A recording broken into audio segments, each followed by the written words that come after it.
Les archives de Radio Espérance. Vous aime, ô mon Dieu, et mon seul désir est de vous aimer jusqu'au dernier soupir de ma vie, jusqu'au dernier soupir de ma vie. Causerie avec un prêtre. Des émissions enregistrées au studio de Radio Espérance au sanctuaire de Ars. Une émission enregistrée le 17 avril 2017.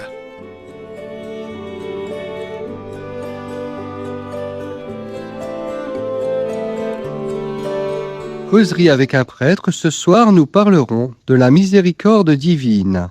Je me présente, Francis, séminariste pour le diocèse de Belley-Ars.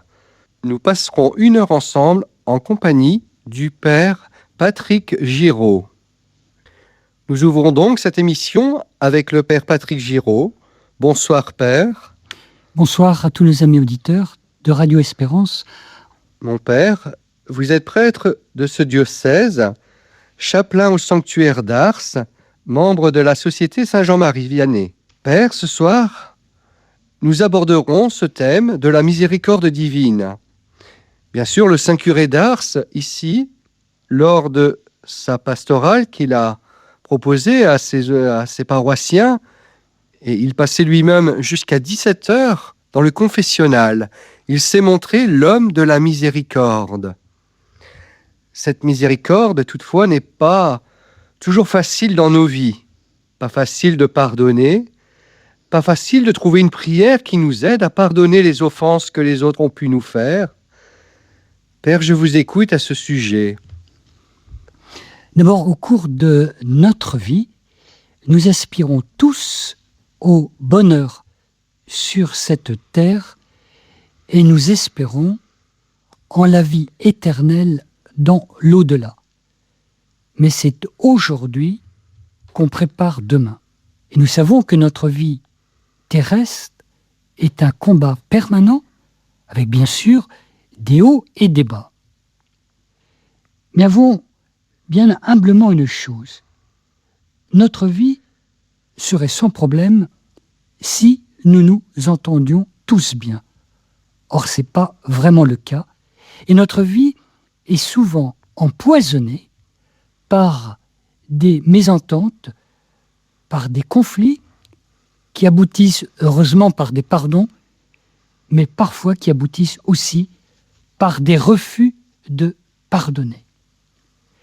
Nous avons tous une conscience. Et lorsque tel ou tel désaccord intervient, nous essayons, tant bien que mal, à trouver une solution. Et ce soir, nous essaierons de voir qu'une manière d'enrayer les conflits pourra être l'exercice de la miséricorde. Puisque nous souhaitons le bonheur dans nos vies, précisément, il y a cette béatitude de ceux qui exercent la miséricorde. Heureux les miséricordieux, ils obtiendront miséricorde. Et peut-être aussi, pour bien suivre là ce soir cette miséricorde, il nous faut accepter de ne pas tout comprendre tout de suite. Vous savez, quelquefois, dès qu'on parle de l'Église, on fait une distinction entre Dieu et l'Église. Ainsi, par exemple, c'est très fréquent qu'on entende « Je prie Dieu directement et je n'ai pas besoin de l'institution de l'Église ». C'est quand même dommage, parce qu'on oublie que l'Église, elle a été voulue par Dieu le Père qui a envoyé son Fils Jésus, qui est né de la Vierge Marie, et c'est Jésus qui a choisi ses 12 disciples, qui les a formés, les a éduqués, et à qui il a dit à l'un d'entre eux, précisément à Pierre, « Pierre, tu es Pierre, et sur cette pierre, je bâtirai mon Église. » Autrement dit, lorsqu'on dit qu'on est pour Dieu, on ne peut pas être en même temps contre l'Église. Et souvent, il y a cette distinction qui n'est pas faite parce qu'on n'a pas forcément tous les éléments. Et c'est la raison pour laquelle, ce soir, eh bien, ce serait bien de voir à travers cette miséricorde un certain nombre d'incompréhensions qui pourraient être levées. Et donc, nous le savons, si Jésus a dit à Pierre, « Tu es Pierre, et sur cette pierre, je bâtirai mon Église », Pierre est précisément notre premier pape. Et c'est ce même Pierre qui un jour demandera à Jésus « Jusqu'à combien de fois doit-on pardonner ?» Et Pierre était gentil, parce qu'il a même proposé une réponse à Jésus avec le chiffre 7. Et il pensait que c'était déjà pas mal. Et Jésus lui a répondu immédiatement, « Pierre, pas 7 fois, mais 77 fois 7 fois. » Et à travers cette causerie-là ce soir, il nous faut voir, au-delà de notre vie terrestre, et entrevoir le but ultime de notre vie, qui est finalement le face-à-face avec Dieu. Bien souvent, nous ne croyons pas assez, et c'est pour cela que nous sommes tristes. Mais nous avons toute la vie pour approfondir notre foi, et cela passe par la compréhension de ce que nous lisons. Et quelquefois on se dit, quand je vais à la messe, je m'embête. Mais pourquoi je m'embête à la messe ? Parce que je n'ai peut-être pas tout compris ce qui se passe. Et c'est la raison pour laquelle l'éducation est si importante. Plus on apprend, plus on connaît, plus on aime, et plus on aime, on a envie d'approfondir ses connaissances. Je dirais que Pierre a fait l'expérience de cette miséricorde. Il a renié le Christ et lui-même a été pardonné. A vécu profondément cette blessure, ce rejet qu'il a eu de Jésus, et il a reçu le pardon du Christ. Oui, et finalement, ce qui a été extraordinaire avec Pierre, alors qu'il savait parfaitement le jeudi saint, puisque au moment où vous vous souvenez, en tous les cas quand on relit la scène, personne ne demandait quoi que ce soit à Pierre. C'est Pierre, lorsque Jésus a annoncé qu'il allait être arrêté, qui, d'emblée, Pierre a dit devant tous les apôtres, « Si tous viennent à t'abandonner, moi je serai là. » Et vous rappelez la réponse de Jésus, « Pierre, avant que le coq ne chante une fois, tu m'auras renié 3 fois. » Et vous venez de souligner, finalement, cette miséricorde que Pierre, finalement, a bénéficié. Eh bien, il y a quand même une chose qu'il faut le savoir. Au moment où Pierre a renié par 3 fois, il est dit, il a pleuré amèrement. Mais vous venez de toucher du doigt un élément qui est extraordinaire et qu'on ne pense pas vraiment. C'est que une fois que Jésus est ressuscité, 3 jours après, mettez-vous à la place de Pierre, il était fou de joie, comme tous les disciples, comme la plupart des autres qui étaient partis. Ils avaient certainement un pincement au cœur en se disant, effectivement, nous sommes fous de joie qu'il soit ressuscité, mais il n'empêche que moi, Pierre, je l'ai renié. Eh bien, je ne pensais pas vous dire ça à l'instant et je ne m'attendais pas à votre question immédiate. Mais puisqu'elle a été posée, je vais jusqu'au bout de la réponse. Vous devinez bien que Pierre, à un moment, il fallait bien qu'il puisse se justifier avec Jésus. Mais regardez la délicatesse de Jésus. À aucun moment, Jésus a reproché quoi que ce soit à Pierre. Mais c'est Jésus qui a pris l'initiative. Et allez voir, je crois que c'est tout à la fin du chapitre 21 de Saint Jean, avec quelle délicatesse Jésus pose une question triple à Pierre. Pierre, m'aimes-tu? Et cette question triple, eh bien, était un petit peu la réponse au triple reniement de Pierre. Il faut vraiment s'appeler Jésus pour devancer ainsi une miséricorde infinie qui a même empêché à Pierre de se dire comment je vais aborder Jésus pour demander pardon. Et voyez-vous, ce pardon a pu se faire forcément entre le dimanche de Pâques, donc le jour de la résurrection, et avant le jour de l'ascension. Alors je voudrais maintenant vous dire une chose, puisque vous avez évoqué à plusieurs reprises Ars. Il y a une belle parole que nous connaissons tous du curé d'Ars, et cette parole est « Nos péchés sont comme des grains de sable en comparaison de la montagne de la miséricorde de Dieu. » Vous avez bien entendu? Oui. Un grain de sable, il faudrait une loupe pour regarder ce grain de sable. Il faudrait prendre un peu de recul pour voir la montagne de la miséricorde de Dieu. Cela signifie deux choses. La miséricorde de Dieu est infinie, mais pour pouvoir en bénéficier, elle implique quelque chose de notre part qui est notre reconnaissance du péché. On ne peut pas tout attendre de Dieu seulement, avec cette petite expression que vous connaissez parfaitement, « aide-toi, le ciel t'aidera », il nous faut apporter notre contribution, aussi minime soit-elle. Oui. Pierre a eu du repentir, il a regretté sa faute, à la différence de Judas, qui lui a désespéré, et malheureusement s'est suicidé. Voilà, c'est la différence entre Pierre, qui n'était absolument pas fier d'avoir renié, d'autant plus que Jésus l'avait prévenu quelques heures auparavant, hein, mais il a cru à la miséricorde de Dieu.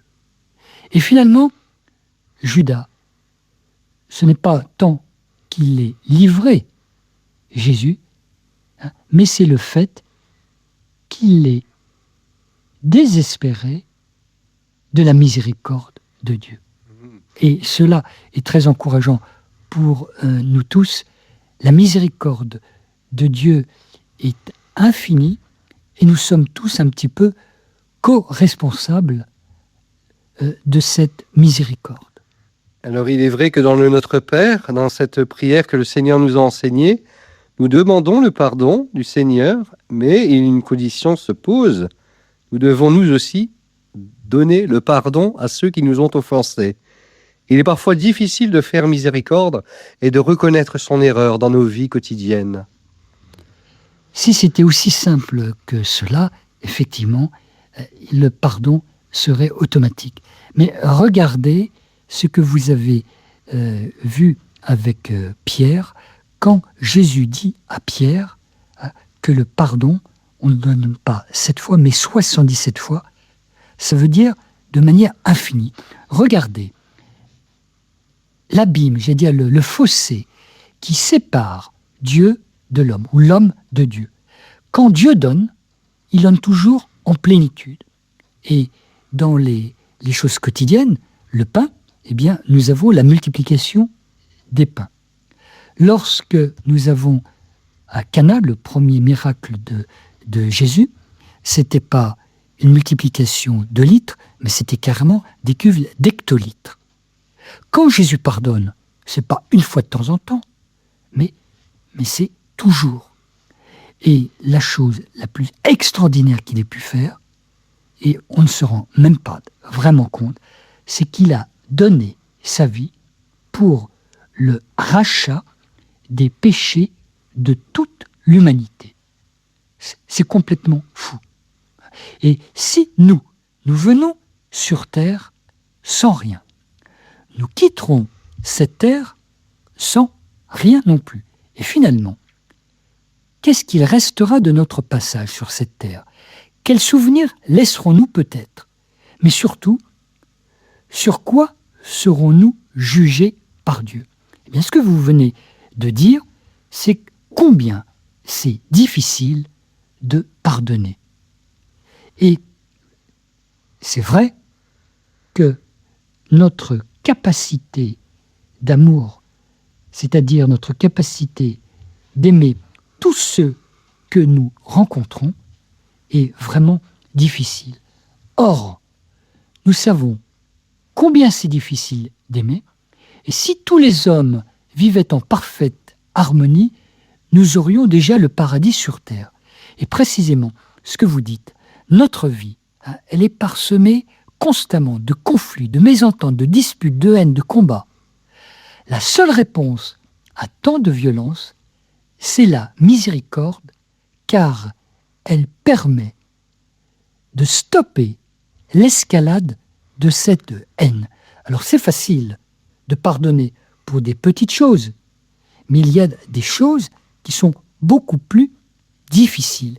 Et c'est la raison pour laquelle, comme je vous disais à l'instant que nous sommes venus sur la terre sans rien et que nous repartirons sans rien, il nous faut bien saisir le sens de notre vie et de notre relation avec toutes les personnes que nous rencontrons au cours de notre vie.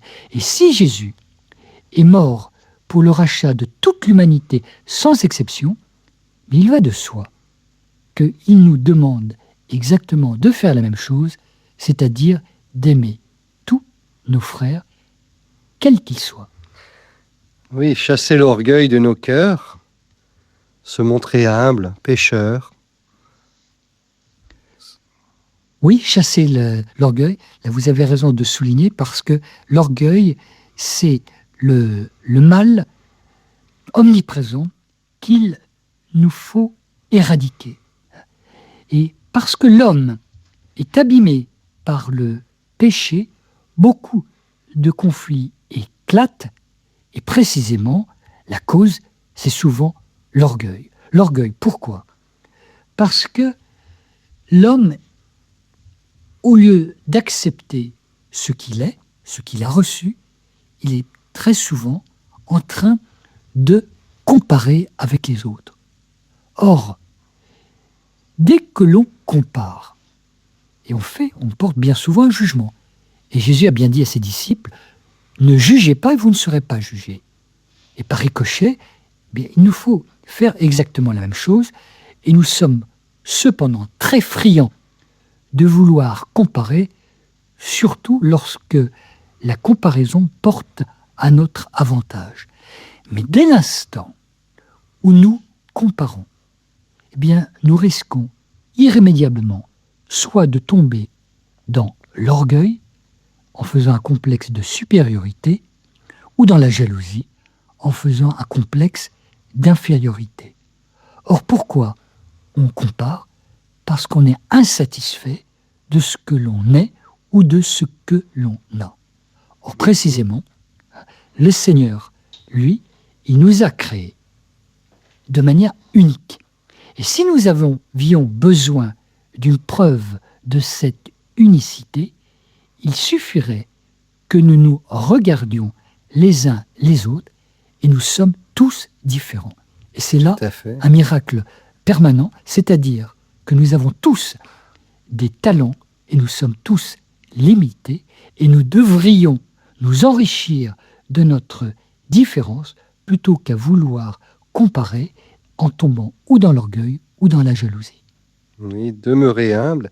Et il n'est pas facile non plus de voir un frère qui pêche, et d'expliquer cette miséricorde du Seigneur, le pardon qu'il doit faire lui-même, et la demande de pardon qu'il doit adresser à Dieu. Comment faire pour qu'il fasse le pas? Alors tout dépend de son parcours. S'il n'a jamais entendu parler de Dieu, eh bien il aura forcément un petit peu de mal. Mais il y a une chose qui est certaine, il a, comme chacun, une conscience.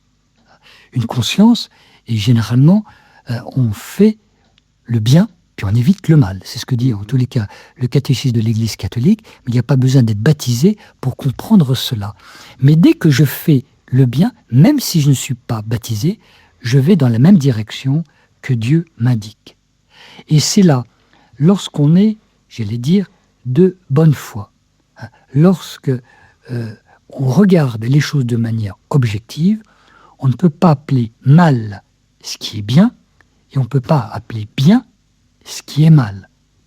Et si on le faisait quand même, eh bien, il y aurait en nous, tôt ou tard, un certain malaise, un certain mal-être. Puis bien souvent, l'homme veut tout résoudre par lui-même. Oui, c'est un petit peu l'orgueil. Et vous savez, lorsque tout va bien, lorsqu'on est jeune et dynamique, lorsqu'on a un bon travail, un bon salaire, une bonne famille, et qu'on n'a pas besoin des autres parce qu'on n'a aucun problème de santé, c'est difficile d'être... non pas difficile, j'allais dire, mais c'est facile d'être indépendant puisque je n'ai besoin de personne. Mais ça ne dure jamais très longtemps. Il y a un moment, on a besoin des autres. Et le plus tôt on comprend qu'on a besoin des autres, le plus tôt on sera heureux d'enrichir aussi les autres et s'enrichir soi-même de nos propres différences. Oui, puis je dirais aussi que Jésus a été jusqu'au bout de l'amour en allant jusqu'à pardonner à ses propres bourreaux, celui qui lui ont fait du mal. Et dans nos vies, il n'est pas facile d'aimer quelqu'un qui nous déteste. Mais vous avez raison là de souligner que c'est pas facile d'aimer quelqu'un qui nous déteste. Et regardez Jésus. Lorsque Jésus d'abord est né, eh bien, il n'a pas été reçu. Personne ne l'a reçu. Et personne n'est allé le voir. Si, vous voyez, si Dieu, le Père, n'était pas intervenu auprès des anges pour que les anges aillent avertir les bergers d'aller visiter Jésus à Bethléem, personne ne se serait déplacé. Cela prouve bien que Jésus est resté seul, a été contredit toute sa vie, du début jusqu'à la fin. Oui, Jésus qui a pu montrer l'amour qu'il avait pour l'humanité, pour tous les hommes de tous les temps, en allant jusqu'à la mort et la mort sur la croix. Que peut-on faire lorsque l'on est dans le brouillard, qu'on a l'impression qu'on n'a pas de solution, car on a énormément péché face au Seigneur et on ne sait quoi faire, on ne sait pas quoi faire. Vous voyez, vous avez une petite expression qui dit, lorsque vous dites on est dans le brouillard, on ne sait plus à quel saint se vouer. Voilà. Et précisément, et c'est là où il nous faut nous tourner vers le Seigneur. Alors vous allez dire, c'est chaque fois que ça ne va pas bien qu'on va se tourner vers le Seigneur. Mais en même temps, il nous faut faire preuve non pas d'ingratitude, mais de gratitude, et parfois savoir si être reconnaissant, un petit peu, vous savez, comme les 10 lépreux qui étaient intervenus auprès de Jésus en criant pour qu'il les guérisse, et il les a guéris tous les 10 sur le champ, et comme vous le savez, un seul est revenu pour remercier. Et Jésus lui a d'ailleurs posé la question, et les 9 autres n'ont-ils pas aussi été guéris? Mais c'est vrai qu'il y a énormément de difficultés. Mais Jésus a dit aussi, seul, c'est impossible. Sans moi, vous ne pouvez rien faire.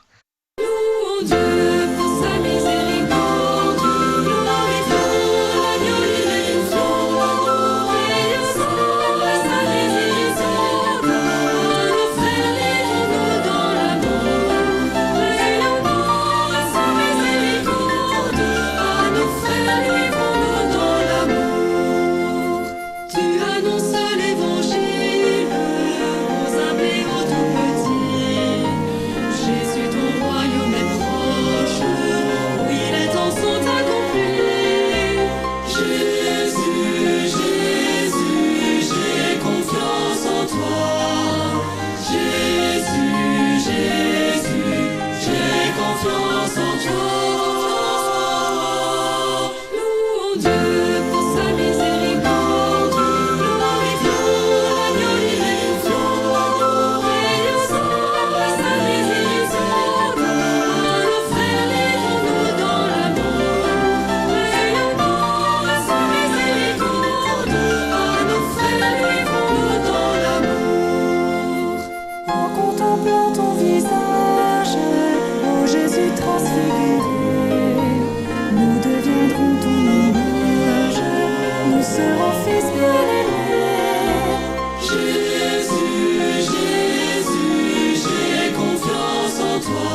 Vous écoutez la rediffusion d'une émission Causerie avec un prêtre du 17 avril 2017. Radio Espérance, ce soir, causerie avec un prêtre. Alors, Père Patrick, nous en étions restés à... oui, il est vrai, sans moi, vous ne pouvez rien faire. Voilà, et entre-temps, une question a été posée concernant la confession. C'est-à-dire que lorsque on reçoit le sacrement là, du pardon, dès l'instant où on prend la résolution, la ferme résolution de ne plus recommencer, eh bien, il n'y a pas de problème, c'est pardonné. C'est une auditrice ou un auditeur, en tous les cas, qui posait cette question. En cas d'adultère, eh bien, sera-t-on pardonné si, après s'être confessé, on continue?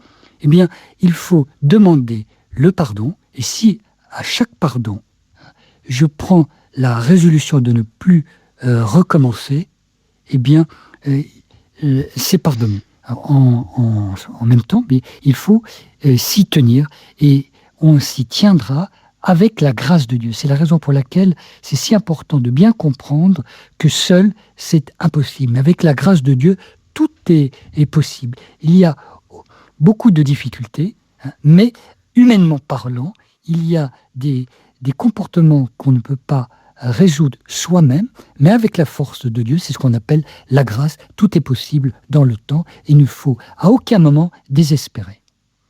Oui, Jésus a dit à ses disciples, « Et les péchés acquis, vous les remettrez, leur seront remis. » Alors parfois, des personnes ont du mal justement avec le sacrement de réconciliation, du pardon, ont du mal à faire cette démarche auprès du prêtre, de rentrer dans un confessionnal ou d'aller voir un prêtre, et même de sonner au presbytère et de dire « Voilà, Père, je voudrais me confesser, je demande infiniment pardon à Dieu pour ce que j'ai fait. » Et quel que soit, comme vous venez de le dire, quel que soit le péché, aussi grand soit-il, si on a un sincère repentir, la grâce du pardon nous est accordée. Voilà, ce qui implique, c'est une grande humilité. C'est vrai, c'est pas du tout facile, lorsqu'on n'a pas l'habitude de recevoir le sacrement du pardon, de faire le premier pas. Mais en même temps, on a quand même des grands exemples, et surtout ici à Ars, puisque vous l'avez évoqué, le curé d'Ars a passé tellement d'heures à donner le sacrement du pardon, et une de ses phrases qui était très belle, il disait « Gagner des âmes au bon Dieu ». Il était tellement hanté à rendre cette paix intérieure aux personnes qu'il disait « Si j'étais triste, j'irais me confesser ». Il allait même encore plus loin. Il disait « Si je le pouvais, je me confesserais pour eux ». Mais ça, c'est pas possible. Mais en tous les cas, ce qui est important, c'est dans cette démarche d'humilité, dès qu'on a compris qu'on est pardonné, qu'on est réellement pardonné, eh bien, on est vraiment dans une très très grande joie. Or, on parle beaucoup de la paix dans le monde, dans nos familles, etc. Mais ce qui est essentiel, c'est d'avoir cette paix intérieure. Plus on est pacifié, plus on est pacifiant. Et il y a des personnes qui sont tellement pacifiantes, bien qu'on s'adresse spontanément à elles lorsque nous avons besoin d'elles. En tous les cas, à travers le sacrement de la réconciliation, quelquefois, on demande un signe au bon Dieu. On lui dit, si vraiment tu es là, tu m'écoutes, accorde-moi telle ou telle chose. Mais c'est dommage qu'on ne bénéficie pas, on pourrait en bénéficier du sacrement de pardon, tout simplement parce qu'on n'ose pas faire le pas.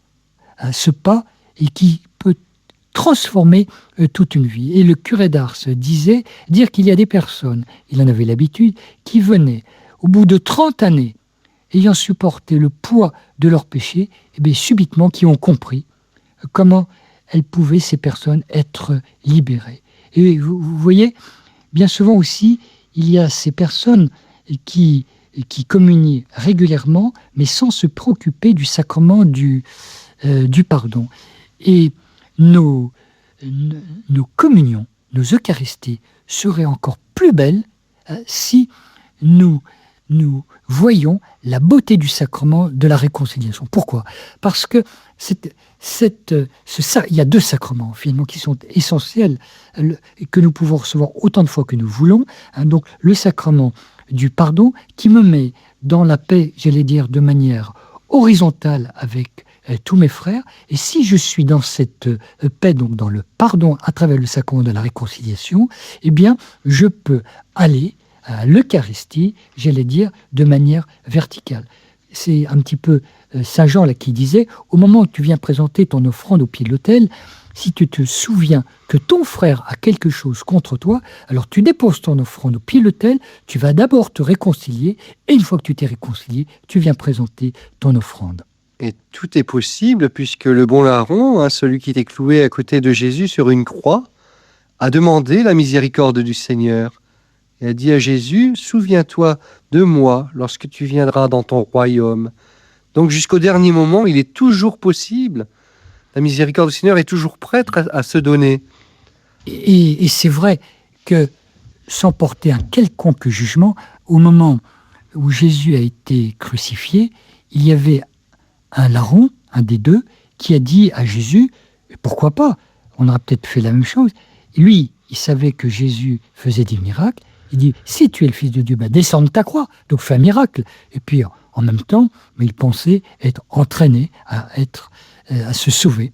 Bon, c'était une manière de voir les choses qui se défend. Mais la deuxième chose, c'est l'intervention de l'autre larron qui dit au premier, et c'est ça qui est formidable, il faut remettre le contexte, qui dit au premier, pour nous, c'est justice. Donc il reconnaît son péché, et dans un acte de foi et d'espérance, il dit à Jésus, souviens-toi de moi quand tu viendras inaugurer ton règne. Et Jésus n'a pas commencé à lui faire toute une catéchèse, parce que pour lui dire que toute sa vie n'a peut-être pas été exemplaire, c'était certainement pas un enfant de cœur, il avait plus fait que voler des poulets, il avait dû faire des choses extraordinairement mauvaises, mais il n'empêche que Jésus, voyant sa foi, lui a dit, aujourd'hui même, avec moi, tu seras dans le paradis. Pas demain, aujourd'hui même. Et je crois que cela montre à quel point Jésus est capable de nous pardonner.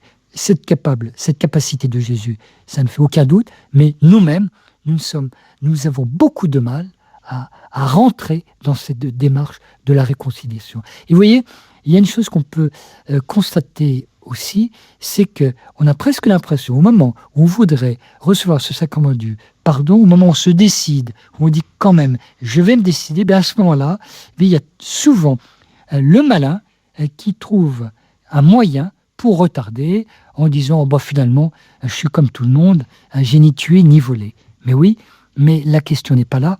La question, c'est d'être dans la paix intérieure, une vraie paix. Et la vraie paix passe par cette réconciliation. Et plus je suis réconcilié, plus je suis donc j'exerce la miséricorde, bien plus je suis dans la joie. Oui, tout à fait. Toujours faire confiance au Seigneur, et il est mort sur la croix pour toutes nos fautes. Il a racheté le péché originel, le péché de nos premiers parents, par sa mort sur la croix, par son sang versé, par toutes ses blessures. C'est le Christ qui nous sauve, sa rédemption est accordée à partir du moment où il a voulu faire toute la volonté du Père en se donnant par amour sur cette croix.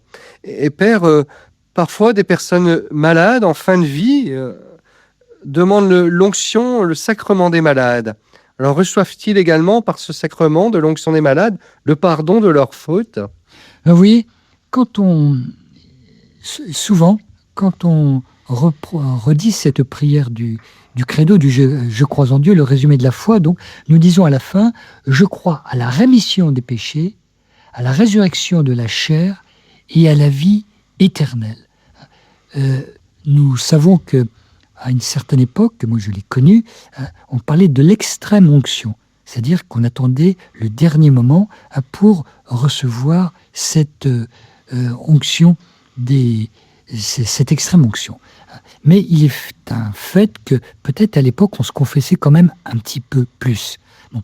Mais aujourd'hui, le sacrement des malades, donc l'onction des malades, si on le veut, bien sûr, on peut recevoir uniquement l'onction des des malades, mais c'est bien, moi ça m'arrive quand même de temps en temps de le donner, mais en même temps avec le sacrement de la réconciliation, du pardon, et en même temps de l'Eucharistie. De telle sorte que ce sacrement de l'onction des malades, c'est toujours des signes pour nous faire du bien tout au long de notre vie, du début jusqu'à la fin. Et c'est la raison pour laquelle l'Église recommande de faire baptiser les petits-enfants le plus rapidement possible pour faire partie de la maison de Dieu, pour faire partie de l'Église, de créatures qu'ils sont, mais ils deviennent enfants de Dieu par le baptême.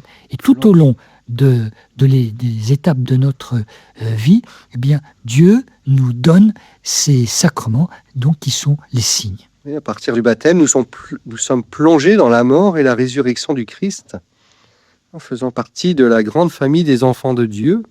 Donc tous les sacrements que l'Église nous donne, c'est pour notre bien, c'est le Christ qui nous a commandé de le faire, qu'il l'a donné à ses apôtres, tout pouvoir leur a été donné. Mais quel est l'intérêt du sacrement du pardon, puisque Dieu, il voit tout, il sait tout? À quoi sert-il d'avouer ce que il sait déjà? Et le pardon, puisqu'on regrette, il nous accorde son repentir. Oui, mais c'est ce que je disais là tout à l'heure, lorsque certains disent, bien finalement, j'ai pas besoin de l'Église, puisque je m'adresse directement à Dieu. Or, je vais vous dire une chose qui est très claire. Je prends l'exemple. Je me suis disputé très méchamment avec une personne. Bon. Et puis, ça a pris des proportions et j'ai claqué la porte. Je me retrouve dans la rue, face à moi-même. Je croise une personne qui me dit « Vous n'avez pas l'air d'être bien dans votre assiette ». Je dis « Non, tout va très bien ». Et la personne, connaissant, dit « Mais non, ça n'a pas l'air d'aller ». Et je lui dis ce qui ne va pas. Et puis, elle dit « Ah bon ?» Et puis on continue. Mais le fait de l'avoir dit, ça va déjà beaucoup mieux. Mais là, on n'est pas dans le sacrement. Le fait d'avoir dit, il n'y a pas du tout de sacrement. Mais de surcroît, dès l'instant où je reçois le sacrement, ça veut dire que j'ai reçu réellement le pardon de Dieu. Je sais que je suis vraiment net, hein, et cela ne m'empêchera pas de demander peut-être pardon à la personne, hein, mais dès que je reçois cette grâce de Dieu, je suis certain que le passé est effacé et Dieu me donne à travers le sacrement la grâce pour vivre et le présent et le futur. Oui. Alors une question de Sarah, comment effacer les conséquences du mal de nos péchés? Il est vrai que lorsqu'on parle du purgatoire, ce sera un temps où le pardon nous aura été accordé pour nos fautes et même les plus graves, mais il faudra un temps où on devra encore donner quelque chose de nous-mêmes, voilà, alors, accomplir. Alors, il y a une chose qui est très belle quand même dans le purgatoire, c'est que dès l'instant où je suis dans le purgatoire, c'est peut-être pas très drôle, mais je sais que c'est le moment, l'antichambre, avant d'être au paradis. Mais je ne peux pas rentrer, en tous les cas, il ne peut pas y avoir de cohabitation entre l'Esprit Saint et le malin. Donc il me faut être complètement purifié. Alors ne craignons pas de ce temps de purgatoire pour purifier. Mais j'allais dire, tout à l'heure je vous ai dit, c'est aujourd'hui que je prépare demain. Au lieu, quelquefois, on s'agite sur tout ce qui va se passer plus tard après notre vie, eh bien, essayons le plus rapidement possible d'adopter un mode de vie qui soit conforme à ce que Dieu nous demande. Vous savez, on parle beaucoup d'écologie. Alors, c'est fort bien. Mais si on parlait un petit peu d'écologie spirituelle, ça me permettrait de me comporter d'autant mieux et ma conscience me verrait à travers mon comportement qu'il y ait une adéquation parfaite entre ma conscience et ce que me propose l'Église. Tous connaissent le chemin pour y accéder,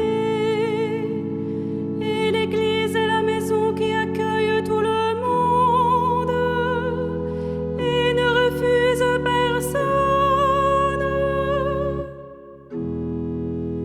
Ses portes sont en permanence grandes ouvertes pour que tous ceux qui sont touchés par la grâce puissent trouver la certitude du pardon. Personne ne peut être exclu de la miséricorde de Dieu, de la miséricorde de Dieu. Plus grand est le péché, et encore plus grand doit être l'amour que l'Église exprime à ceux qui se convertissent. Avec combien d'amour Jésus nous regarde, avec combien d'amour il guérit notre cœur de pécheur. Jamais il ne s'effraie de nos péchés. Personne ne peut être exclu de la miséricorde de Dieu, de la miséricorde de Dieu. Vous écoutez la rediffusion d'une émission Causerie avec un prêtre du 17 avril 2017. Radio Espérance, ce soir, Causerie avec un prêtre. Alors, Père, nous en étions restés à comment effacer les conséquences du mal de nos péchés, avec la question de Sarah. Et Sarah nous demandait aussi, qu'est-ce qu'une indulgence ? Alors je vais lui dire, je vais la rapporter au catéchisme de l'Église catholique et au numéro 1471, et je lui dis simplement une phrase. L'indulgence est la rémission devant Dieu de la peine temporelle due pour les péchés dont la faute est déjà effacée. Rémission que le fidèle bien disposé obtient à certaines conditions déterminées par l'action de l'Église. Bien, et une autre question, c'était de Maxima de Clermont. Pourquoi, si Jésus est mort sur une croix, à quoi cela sert-il de tracer sur nous ce signe de la croix ? Mais c'est précisément pour faire un rappel de la beauté de sa vie qu'il a donnée gratuitement pour le rachat de toute notre humanité et pour nous, personnellement, chaque homme. Donc, on fait ce signe de la croix, comme nous disons, au nom du Père et du Fils et du Saint-Esprit. On se rappelle que Jésus a donné sa vie donc pour le rachat de l'humanité. Je crois que c'est le summum de ce qu'il a pu nous donner. Le signe de la rédemption. Tout à fait. Que le malin ne supporte pas. C'est saint Antoine qui disait « Un signe de croix chasse le démon ». Parce que nous disons en même temps, comme vous venez de le dire, nous sommes sauvés au nom du Père, du Fils et de l'Esprit Saint. D'où la puissance de Dieu sur nous. D'où l'importance de bien faire le geste du signe de la croix et de bien formuler ce que nous disons, parce que le signe de la croix, quand nous disons au nom du Père et du Fils et du Saint-Esprit, c'est la prière la plus simple, la plus courte et la plus trinitaire. Tout à fait, Père. Alors, nous avons parlé un peu des sacrements, bien sûr, ce sacrement de réconciliation, si important pour obtenir le pardon. Le Concile Vatican II nous dit aussi que nous devons nous nourrir de la parole de Dieu. Est-ce vraiment si important ?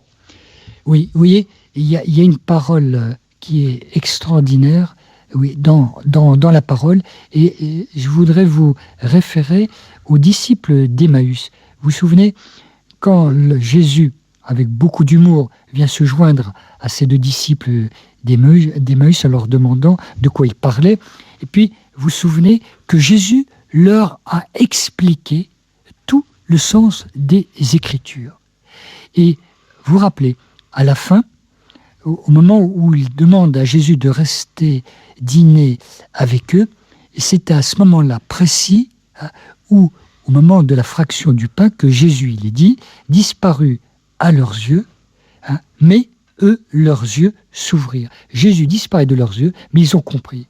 Et ils se dirent tous les deux eux-mêmes, notre cœur n'était-il pas tout brûlant alors qu'il nous expliquait les Écritures.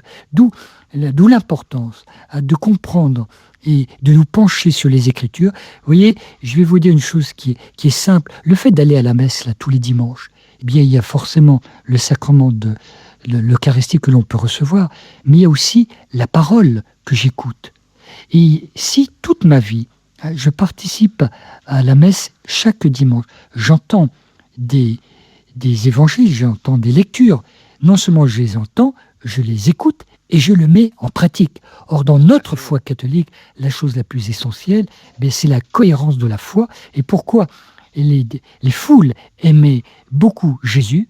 Parce qu'il y avait une cohérence parfaite entre ce qu'il enseignait et la manière dont il vivait son enseignement. Et on ne peut pas dire « je crois en Dieu » et ne pas agir. Il faut bien sûr participer à l'Eucharistie le plus souvent possible et même chaque jour si cela est faisable. Écouter la parole de Dieu, la mettre en pratique, croire que Jésus est crucifié, qu'il est ressuscité. Et on parle aussi avec les disciples d'Emmaüs, il a été comme transfiguré devant eux. Qu'est-ce que cela signifie? Alors vous voyez, il y a une chose qui est très belle de la part du Christ, c'est Jésus savait parfaitement qu'il allait être crucifié, mais quelque temps avant sa crucifixion, il a pris ses 3 disciples, Pierre, Jacques et Jean, et là, il est allé sur la montagne, d'où là, il a été transfiguré. Vous vous rappelez ce qui s'est passé au moment où il était transfiguré, 2 hommes apparurent, Moïse et Élie.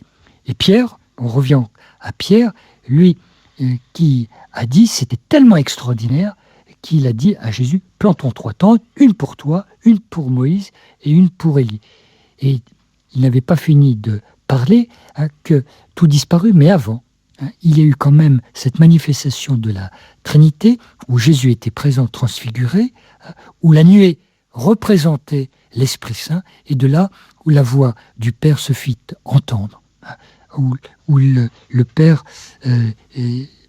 disait à propos de son Fils. En tous les cas, le Père, le Fils et l'Esprit Saint étaient là. En tous les cas, c'était surtout pour montrer un avant-goût du paradis, parce que les disciples allaient souffrir énormément de voir Jésus crucifié, et c'est la raison pour laquelle, avant de redescendre de la montagne, Jésus dit à ses disciples, ne parlez de cela à personne tant que ces choses ne se seront pas arrivées. Oui, Père, donc, bien croire à tout ce que Jésus a fait, cette parole de Dieu qui nous nourrit, que pourrait-on encore dire? Vous voyez, vous avez aussi les grands saints. Et tout à l'heure, on a parlé, vous voyez, des saints de Saint Jean-Marie Vianney, qui lui avait une perception très aiguë de la beauté des sacrements. Et bien souvent, on est dans un monde où on ne veut pas entendre la voix de Dieu, la parole de Dieu. Et vous vous rappelez, vous avez, je pense à Mère Teresa, à qui on disait, écoutez, tout ce que vous faites, bon, c'est bien gentil, c'est beau, mais c'est une goutte d'eau par rapport à tous les besoins. Elle qui avait tant fait pour la cause des lépreux. Et avec sa bonhomie, Mère Teresa avait répondu, eh bien, je sais bien que c'est une goutte d'eau dans l'océan, mais si je ne mettais pas cette goutte d'eau dans l'océan, elle manquerait à l'océan. Et puis, vous avez plus proche de nous et plus proche là, du curé d'Ars, c'était Sainte Bernadette, à qui aussi on reprochait en fait toutes ces apparitions. Et elle, avec la beauté de son franc-parler, avait répondu « Je ne suis pas chargé de vous convaincre, mais je vous suis chargé de vous le dire. » Et nous avons un devoir, c'est d'évangéliser, de dire à temps et à contre-temps la bonne nouvelle. Nous sommes dans un monde où il y a excessivement de mauvaises nouvelles. On a l'impression qu'on laisse place uniquement aux mauvaises nouvelles, mais il serait peut-être temps de relire, de reprendre la bonne nouvelle, et c'est ce que il nous est conseillé à travers les évangiles. Alors vous parlez de Bernadette, elle qui a reçu le message de la Vierge Marie, et la Vierge Marie, c'est quand même le modèle d'humilité par excellence, celle qui a dit aux noces de Cana, que vous évoquiez tout à l'heure, « Faites tout ce qu'il vous dira ». Tout à fait. D'ailleurs, ce que vous venez de citer, faites tout ce qu'il vous dira, ce sont les toutes dernières paroles de Marie que nous connaissons dans les évangiles. Et regardez la cohérence de l'humilité de Marie. C'est elle qui, à l'Annonciation, a répondu à l'ange Gabriel, « Je suis la servante du Seigneur, qu'il me soit fait selon ta parole. » Et c'est elle qui a repris finalement cette grande confiance à Cana. Elle, la servante, a dit au serviteur, « Faites tout ce qu'il vous dira. » Autrement dit, nous pourrions dire, et je le dis, que l'humilité, c'est l'arme absolue qui désarme tout le monde. Avec l'humilité, vous pouvez faire tout ce que vous voulez. Oui, puis Bernadette qui a reçu ce message, pénitence, pénitence, pénitence. Et en fin de compte, on dirait aujourd'hui, convertissez-vous, croyez à la bonne nouvelle. Voilà, alors il n'est pas non plus donné à tout le monde de faire des choses extraordinaires, mais vous voyez, si déjà, tous les jours, on faisait son signe de la croix et on disait à notre Père et à Je vous salue Marie, ce serait extraordinaire. N'oubliez pas que à travers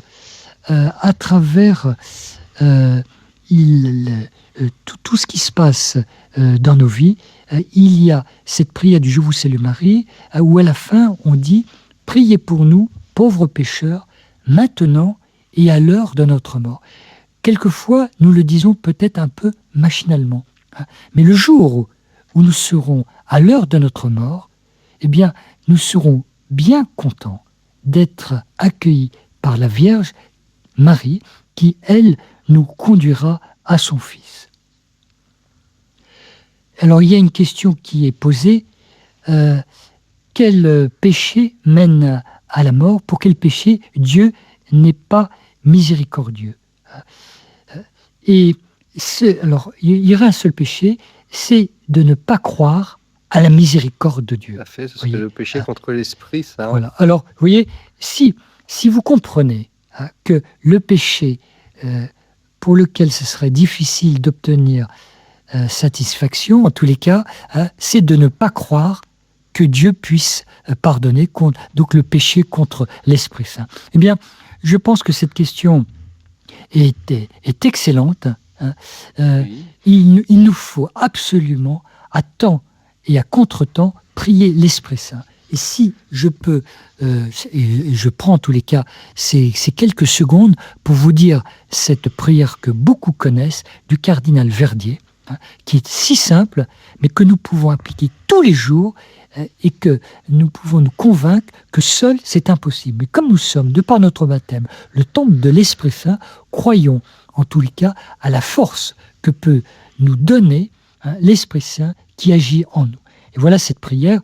Ô Esprit Saint, amour du Père et du Fils, inspirez-moi toujours ce que je dois penser, ce que je dois dire, comment je dois le dire, ce que je dois taire, ce que je dois écrire, comment je dois agir, ce que je dois faire pour procurer votre gloire, le bien des âmes et ma propre sanctification. Vous voyez, si vous avez, et nous l'avons, cette force de l'Esprit Saint que nous avons reçue à notre baptême, si nous avons l'audace de demander à l'Esprit Saint de nous communiquer cette force pour que nous vivions les sacrements, tous les sacrements, c'est-à-dire depuis le baptême, sacrement du baptême, qui va s'épanouir toute notre vie, peut-être de la confirmation si nous l'avons reçu, mais également sacrement de l'Eucharistie et de la réconciliation, eh bien, ce sont ces signes qui nous aideront à devenir des saints, parce que nous avons, de par notre baptême, la vocation d'être saints. Il n'y a pas des petits et des grands, nous avons tous la vocation d'être saints. Et vous savez, cette parole du curé d'Ars qui peut aussi nous aider, quelquefois on se dit, notre vie a été un échec. On a abordé tout à l'heure cette beauté du bon larron. Eh bien, rappelez-vous cette petite phrase du curé d'Ars qui disait « les saints, ils n'ont pas tous bien commencé, ils ont tous bien fini ».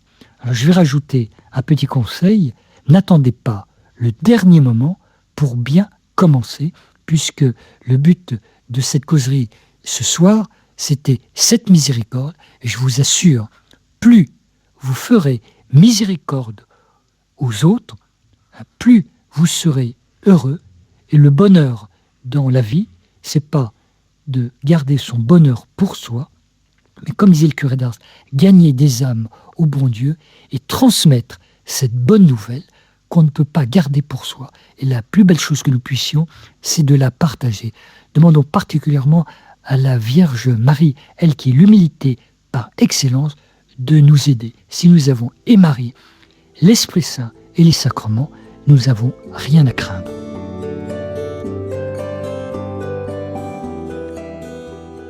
C'était les archives de Radio Espérance avec l'émission Causerie avec un prêtre. Des émissions enregistrées au studio de Radio Espérance au sanctuaire de Ars. Je vous aime.